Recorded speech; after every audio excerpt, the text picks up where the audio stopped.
incident we'll look at first. No question that there's definite penalty. And the referee had a great game. Let's give him a mention now, Tomo Masaki from Japan, because he was faultless and only booked one player during that game. Definitely a penalty, no issues with that. Alexander Djuric had the better body position. And Pierpont, you can see his right arm just goes over his shoulder.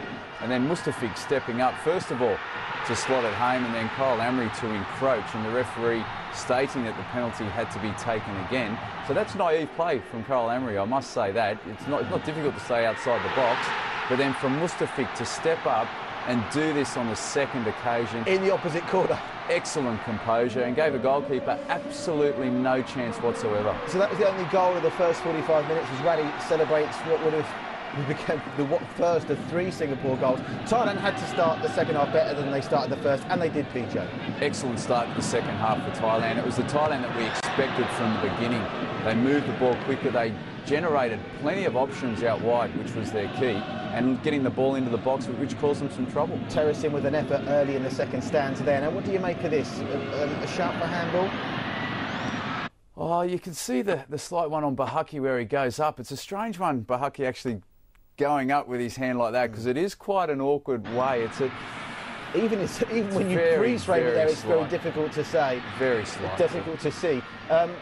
So there's no question Thailand were in the ascendancy early in the second half, but Singapore managed to bounce back from what at this point looked like quite a demoralising away goal. The Shaiful Issa giving the ball away in the opponent's half, giving it away cheaply, and Thailand tore him apart on that. Adul, who is the defensive central midfielder, charging down the centre, and it was a very, very good finish. And we did expect this from Thailand. We knew that they'd have chances in the second half. We knew it would open up, and they were clinical, and they took it, and they were very much back in the game.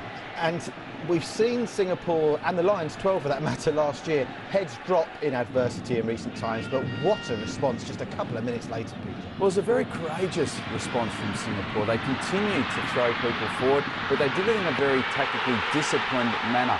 And Kyle Amri, we know that he scored in 2004 against Indonesia in the final. He scored against Thailand in 2007 in the final, and he scored in Singapore in 2012 in the final. He took it very, very well. Well done by Alexander Djuric. Excellent first touch, and then his second touch to create the couple of yards of space and slot it home. It was a perfect finish. What about this for a shot and a save, if indeed there was a faint touch on it? Without question, Thailand's man of the match, Pornside. 100% spot on there, Patrick. He was the only player that really stepped up on the occasion for Thailand. Terrace and Daxicor were missing for most of the game, and this is the goal that could yet prove to be the key to Singapore's 4th Suzuki Cup. What a great blow to Thailand. And interesting choice on the corner. So many occasions you see when there's only a couple of minutes to go and you're holding on to the lead to keep the ball in the corner and just try and kill the time. But they've got it into the box and they deserve winners. And if Baihaki did